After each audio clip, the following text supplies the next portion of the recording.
Halo guys. Oke guys, Om Bin bertemu lagi dengan korang. Oke, semoga Om Bin doakan semua korang tak pernah bosan guys tengok video-video reaction Om Bin.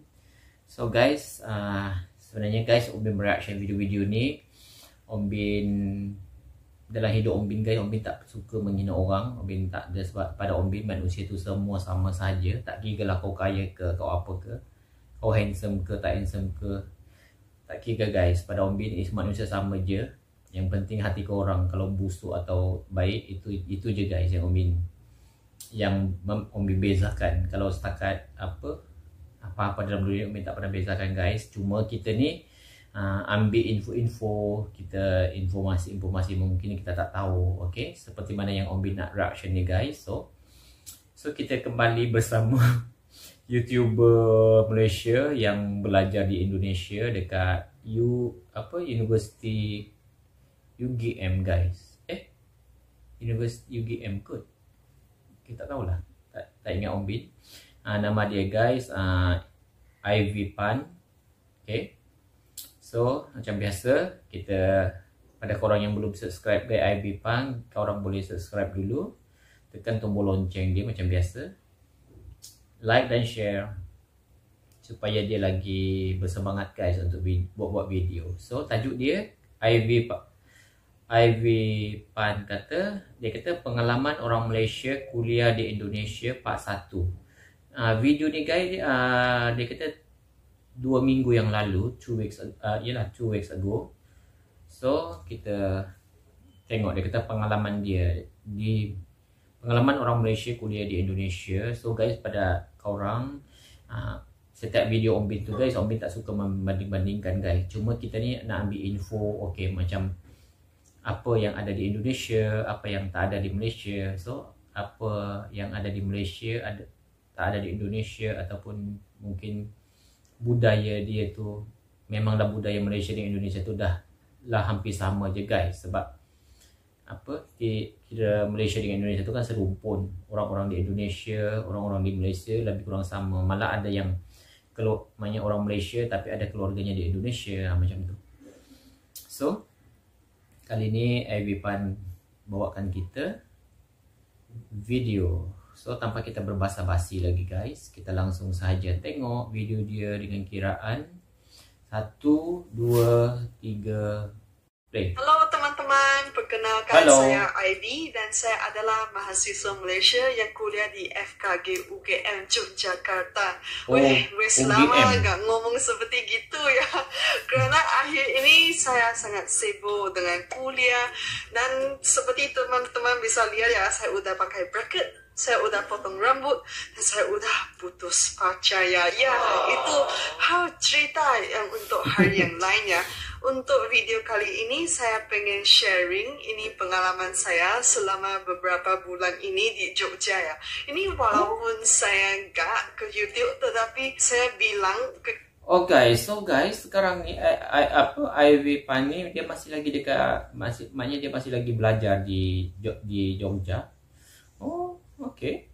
Membingkakan kan dia contohnya dah bekerja di Malaysia ke apa. Rupanya dia masih belajar kot. Okay. Kehidupan saya di Indonesia itu menarik banget, karena itu aktivitas saya itu emang penuh, dan di sini begitu banyak acara aktivitas sehingga saya menikmati kehidupan saya di sini, sehingga saya nggak ada waktu saya udah pas-pasan udah kuliah, sehingga kalau mau nge-YouTube saya sangat sibuk. Akhirnya saya ambil kesempatan hari ini untuk bikin video ini dan sharing dengan teman-teman ya. Sebelum saya pulang ke Jogja ya, itu mula-mula saya pikirkan saya udah 1 tahun 3 bulan di Malaysia ya. Ya pasti teman-teman saya udah pada lulus jadi dokter gigi. Nah, tinggal saya dan beberapa teman dari angkatan saya. Saya pikir saya pasti harus dapat teman baru. Nah, teman baru itu dari siapa? Dari kakak tingkatan dan juga adik tingkatan. Itu kalau kamu udah lama gak kembali ke kuliah, itu pasti perasaannya kayak gitu deh. Oh, teman saya udah gak ada. Itu temannya gimana? Ya udah cari teman baru. Dan itu kalau orang Indonesia ya, itu karena ramah banget. Itu walaupun saya sangat malu, saya cuman hanya hai. Nah, teman-teman Indonesia udah diajak ngobrol, diajak ngomong, itu Ngobrol. sumpah deh, kalau di Indonesia itu hal yang paling gampang itu adalah make new friends, cari teman baru. Jadi dulu ya. Oke guys, perkataan dia itu gampang. Gampang tuh guys, kalau di Malaysia gampang tuh macam dia kira anak haram kot gitu, macam perkataan yang tak baik lah gitu. Tapi kalau di Indonesia tuh gampang tuh kira mudah yang gitulah kot, maknanya senang gitu kan, kerja yang senang, kerja gampang gitu. Tapi kalau di Malaysia tuh guys dia macam lain sedikit. Tapi sekarang nih orang dah tahu guys, kalau contohnya orang-orang Malaysia yang tahu, oke, orang tuh daripada Indonesia, jadi dia tak ada lah guys, kalaupun contohnya orang tuh cakap gampang, tapi sebenarnya dia dah tahu maknanya itu, dia maknanya untuk versi Indonesia, maknanya bahasa Indonesia gampang tuh kira senang gitu, mudah gitu kan. Tapi kalau di Malaysia tuh mungkin dia lain lah, kalau orang Malaysia yang tuturkan dia kata gampang. Oke. Perkataan yang sama tapi lain maksud. Oke. Sebelum saya pulang ke Malaysia, saya itu tipe malu-malu kalau ada apa, gak berani minta tolong, gak berani ngomong. Nah, pas saya kembali ke sini, saya fikir saya harus lebih inisiatif, saya harus lebih open, make new friends gitulah. Jadi semua cerita itu dimulai dengan hai, itu udah ngajak ngobrol, itu kayaknya langsung kenal gitu. Itu gak usah malu-malu, ya hari ini hujan ya, ya besok hujan ya. Enggak bicara tentang cuaca lagi, tapi langsung ngobrol. Percaya deh, saya gak tahu kenapa saya gak begitu lebih awal ya.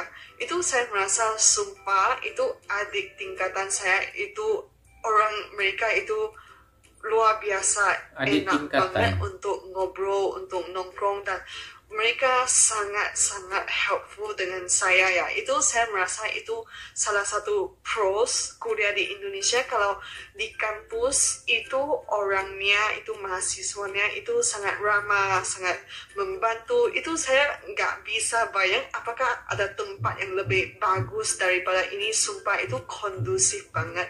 Jadi enak ya balik ke Indonesia, dapat banyak teman Indonesia ya. Tapi walaupun saya udah lama di sini 6 tahun lah, minus 1 tahun pulang ke Malaysia, ada satu hal yang saya masih gak bisa mengerti, yaitu kenapa ya orang Indonesia, orang Jogja ya, wah itu ramah banget. Yaitu selamat siang, apakah yang bisa dibantu, mohon kesabarannya ge. Tetapi pas masuk mobil, pas naik motor, itu sumpah barbar banget. Barbar banget tuh kayak apa? Barbar. Ya, saya nggak mengerti ya. Itu orangnya begitu ramah, tapi pas menyetir itu barbar banget. Itu pas saya naik Goka ya, itu pengemudinya, itu drivernya itu langsung naik marah. Kok bisa memotong kayak gini? Ya kok gak ada sinyal? Saya lagi di belakang, saya lagi diam. Akhirnya saya bilang, Mas, kenapa ya orang Indonesia itu ramah, tapi pas menyetir barbar ya? Itu Masnya bilang, iya kayak gini, kok bisa gini gitu. Masnya udah marah-marah gitu ya. Itu mungkin teman Indonesia bisa menjawab itu kenapa bisa begitu ya. Itu sumpah lucu barbar banget. Tuh mungkin marah. Dan lagi satu ya, saya mendapati orang Indonesia ada 4 tipe iya. Nah, ada tipe iya yang biasa. Ya, kalau dijawab ada enggak?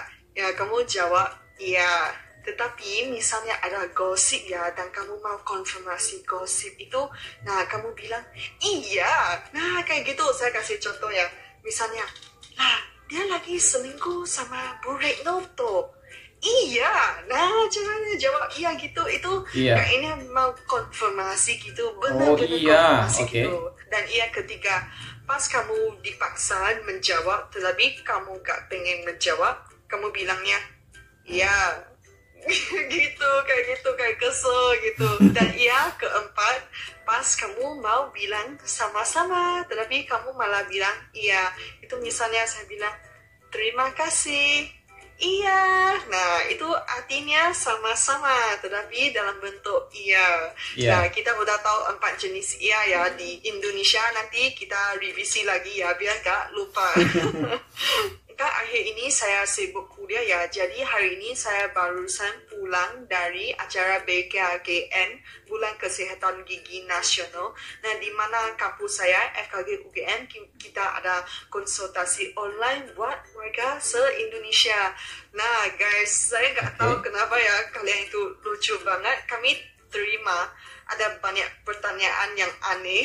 Itu bikin kami ngakak sendiri gitu. Oke, itu mitos-mitos di Indonesia sekaligus saya bongkarin di sini, saya menafikan di sini ya. Tadi ada seseorang yang bilang ke kami bahwa dia minum obat penumbuh gigi. Guys, di dunia ini gak ada teknologi, gak ada obat untuk menumbuh lagi giginya. Kalau gigi kamu tumbuh terus, itu namanya tikus.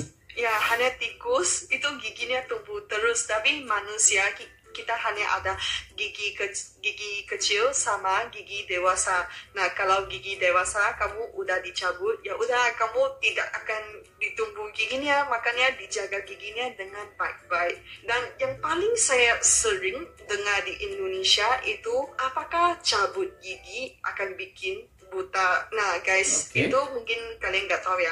Di muka ada 3 cabang syaraf. Nah, kayaknya gini. Nah, ini untuk mata, ini untuk rahan atas dan muka sini, dan ini untuk rahan bawah. Kamu bayangkan ya, cabut gigi atas itu palingnya efek di sini. Itu gak mungkin sampai di mata, bikin syaraf mata sehingga buta.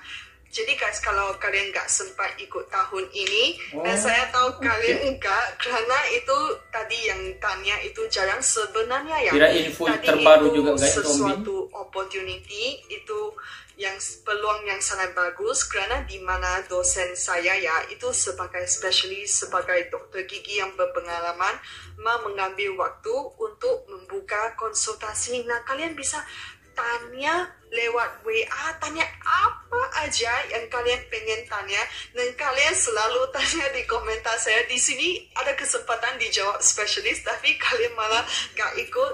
Tetapi it's okay, gak apa-apa. Nanti tahun depan kalian ikut lagi BKGN ya guys, ingat-ingat. Nah, pas saya di Indonesia ya, ada banyak hal yang aneh dan lucu terjadi pada saya ya. Salah satu, pas saya pakai itu aplikasi untuk pesan mobil ya. Nah, pas itu drivernya nyampai, dia jemput saya. Nah, mulai ngobrol, mbaknya asli mana, tinggal di mana, Nah, tiba-tiba masnya bilang, oh bisa minta nomor telepon nggak? Itu saya nggak ngeh sih, itu saya kurang suka, itu langsung minta telepon untuk alasan apapun. Tapi saya pikir ya udah, saya kasih dan saya blok. Saya tahu cowok kayak gini ya, dikasih handphone, dia langsung cek, dia langsung telepon. Apakah telepon yang dikasih benar? Nah, setelah dia cek, saya langsung blok. Nah, setelah itu dia telepon, HP-nya saya emang ringing. Nah, dia bilang, oh, kalau saya minta nomor telepon kamu, pacar kamu nggak marah ya? Saya nggak pikir banyak sih, soalnya saya lagi main handphone ya. Saya bilang, saya nggak ada pacar kok. Nah, gini, dia ingat saya open for dating, open untuk pacaran. Jadi makanya dia tanya gitu. Sebenarnya saya sebagai cewek ya, itu saya bisa bilang kebanyakan cewek mayoritas kurang seneng kalau ada cowok yang bilang kayak gitu. Itu kayaknya testing the water, tapi dengan cara yang kasar. Itu kayaknya nyoba-nyoba cek apakah dia punya pacar itu. Tapi cara ini kurang sopan deh. Walaupun saya udah tahu ya, tapi saya tetap bilang saya gak punya pacar. Soalnya kalau teman-teman cewek saya lain, mereka akan bilang, oh saya udah punya pacar. Tapi saya gak akan bilang gitu untuk menolaknya, karena saya merasa kalau saya bilang gitu, dia bukan menghormati saya, tetapi dia menghormati cowok lain supaya back off, supaya mundur gitu. Jadi saya harus kasih tahu dia, walaupun saya nggak punya pacar, tapi saya nggak minat kamu. Itu kamu bayangkan ya, saya naik mobilnya nggak sampai 2 menit udah diminta nomor teleponnya. Waduh itu. Jadi itu the worst pengalaman yang paling jelek pas saya naik itu mobil di Indonesia. Biasanya aman, biasanya nyaman, tapi kali ini the worst, man. Dan minggu lalu ya saya selesai nongkrong dengan teman, naik motor pulang ya. Nah pas sampai perempatan Monjali Ring Road, di sana itu kan masih hujan, jadi malamnya juga gelap. Nah saya lihat itu motor di depan saya ya. Nah nih motornya nih, dia lagi di antara mau jalan motor atau jalan mobil. Saya dulu ya pernah lihat itu si Pak, dia lagi lihat mau kiri kanan, akhirnya dia ke kiri, dia pakai motor ke kiri. Tetapi ya saya lihat kok motor ini lurus terus sih. Nah pas motornya udah sampai divider temboknya, itu dia gak berhenti, jadi saya langsung ngehon, langsung pin gitu. Akhirnya motornya gini, dan saya kaget soalnya motor saya kan di belakang, dia motornya ke sini. Saya bayangkan, jadi itu seperti movie, tetapi saya udah terlalu kaget. Saya langsung stop di tepi, saya mau membantunya. Untung ada beberapa Pak, mereka juga berhenti di belakang saya, dan mereka mengangkat motornya ke tepi dan mengangkat baknya ke tepi. Ya wes aman. Tapi pas itu ya, itu gelap banget, sampai itu motornya terus datang ya. Wah itu serem banget guys, soalnya terlalu gelap. Itu kalau baknya di tengah jalan itu bisa ditabrak loh. Nah pas itu saya kebetulan saya habis baterai, dan saya ini lagi mood panik gitu, gak ada baterai, saya harus gimana, kenapa saya di sini, apa yang saya bisa lakukan gitu. Nah itu perasaan Mas dan Pak yang berhenti bersama saya, karena setelah mereka angkat baknya duduk di tepi jalan, mereka udah bingung mau apain. Nah saya di sana, call ambulance. Nah mereka tanya saya, apakah punya nomor satpam? HP saya kan udah mati baterai, dan saya bilang ya udah Google aja itu nomor satgas, bukan satpam sih, satgas atau apa ya, itu di sini pakai apa ya, pokoknya call somebody, datang tolong gitu. Dan saya bilang, tanya saya apa, saya bukan asli Indonesia sih. Dan ini ya saya pikir, waduh ini saya sumpah menyesal gak ngecharge baterai.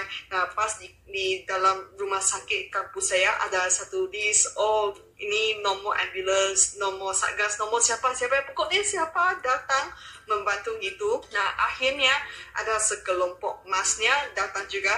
Mereka juga bingung, mereka kayaknya datang lihat, oh ya mbak ini cedera kayak gini, kayaknya apa ya, itu datang lihat-lihat aja. Dan saya, karena saya satu-satunya mungkin profesi terkait kedokteran ya, medis ya, jadi saya harus rally mereka ya, jadi saya harus memimpin mereka harus apain. Dan saya bilang ke mas, kita harus call ambulance. Dan masnya bilang, ambulance dari mana? Dan saya pikir mungkin Monjali Sarjito mungkin paling dekat ya. Nah jadi saya bilang call Sarjito, dan mereka bilang nomor Sarjito dia berapa. Nah saya langsung pakai HP mereka, saya langsung Google, saya langsung call gitu. Baknya itu cederanya untungnya bukan fatal, dan dia kayaknya cedera di sini, bibirnya sama terkena giginya. Nah kalau saya sebagai koas kedokteran gigi, saya hanya bisa menyenangkan dia, dan saya juga satu-satunya cewek di sana. Jadi saya bilang ke Mbak, it's okay, semua akan okay, nanti akan dirawat dokter, akan dijahit gitu. Nah kalian pasti pikir ya, kenapa saya nggak seperti apa ya, Grey's Anatomy atau medical drama ya, itu ada apa-apa langsung turun padang, langsung jahit, langsung surgery di warung itu ya. Nah teman-teman, itu kan posisi saya di Jalan Monjali, bukan Pulau Monjali. Jadi ada ketentuannya dalam kedokteran, kalau di dekat kamu ada orang yang lebih berkompetensi, makanya kamu gak boleh melakukan tindakan medis apa-apa. Nah kan saya kan bukan jauh di pulau terpencil di mana itu pas malam pas gelap kamu itu bisa lihat bintang begitu banyak sehingga kamu gak bisa hitung bintangnya. Nah makanya di Jogja kan masih bisa hitung bintangnya ya, jadi itu patokannya. Untuk saya tidak melakukan tindakan, jadi saya hanya menyenangkan itu mbaknya supaya santai. Nah akhirnya ambulansnya datang, itu juga lama sekali. Itu akhirnya dijemput. Setelah itu ya saya menjanjikan diri harus selalu charge HP saya, harus selalu bawa power bank, karena siapa tahu ya kalau ada hal yang begini berlaku. Saya nggak ada HP, call for help, saya nggak ada HP buat nyalain biar orang tahu oh sini ada orang, jangan terlalu cepat ya gitu. Jadi guys, itu pelajaran dari hal ini. Kalau pas hujan itu jangan terlalu cepat. Nah itu kami tanya ke mbak itu sih, oh ternyata dia asli Banyumas. Jadi mungkin mbaknya nggak tahu ya itu jalan di Jogja kayak gimana. Dan hari itu sumpah emang gelap banget guys. Jadi hati-hati di jalan. Ya mungkin celoteh dan sharing saya sampai sini. Kalau teman-teman ada pengalaman yang serupa atau sharing cerita juga bisa komentar. Dan guys, ini karena saya mau kerja lulus ya, jadi ujian saya bulan Januari, jadi sekarang saya juga harus fokus perkuliahan, fokus ke pelajaran saya. Jadi maaf guys, ini akhir-akhir ini saya akan jarang upload YouTube, tapi setelah saya lulus saya janji saya akan kembali lagi karena ada teman-teman yang juga DM saya juga komentar, Ivy kemana lama gak coba suwe orang upload video ya guys, mohon maaf guys, ini saya lagi sibuk kuliah. Saya tahu kalian rindu saya, tapi ya nonton balik video saya diulang-ulang lagi. Ya sampai sini kita jumpa lagi. Bye bye. Terima kasih sudah menonton video ini. Okay guys, thank you juga guys pada Ivy sudi berkongsi pengalaman beliau. Wow, so maknanya beliau kan dah 6 tahun kan dekat ni UGM di kita di Jogja. Okay, wow, so maknanya dia akan bekerja sebagai doktor gigi. Okay, wow, amazing guys. Maknanya hebat guys dia. Semoga kita doakan beliau lulus dengan cemerlang, dengan baik, okay, dalam pelajaran beliau. So guys, itu sahaja perkongsian Ivy untuk kita. So kita boleh tahu guys sedikit sebanyak mungkin macam mana di Indonesia, keadaannya macam mana. So kita bukan menghina guys, apa tak, sebab kita ni setakat nak tahu info-info macam mana gitu kan. Tak, sebab kadang guys ada je orang yang komen yang jangan banyak membandingkan, jangan ni. Sebenarnya guys, mungkin orang tu je yang komen tu akan cakap membandingkan. Sebab kita bukannya membandingkan guys, sebab kita cuma nak bagi tahu ataupun cari-cari info. Mungkin oh maknanya di Malaysia tu macam itu, so di Indonesia tu macam itu, gitu. Kita bukannya membandingkan guys apa-apa, sebab kita sekadar untuk info-info kita yang terbaik. So sekurang-kurangnya kalau macam mungkin kawan-kawan kita ataupun kita yang nak melancung ke sesuatu tempat mungkin di Indonesia, so kita dah tahu guys, macam contohnya pantang-pantang larang dia macam mana, gitu. So guys, itu saja video daripada Om Bin. Thank you so much kerana sokongan korang. Dan doakan guys Om Bin semoga sentiasa sehat dan selamat untuk balik ke kampung di Semporna, Sabah. Okay dah guys, dah, thank you.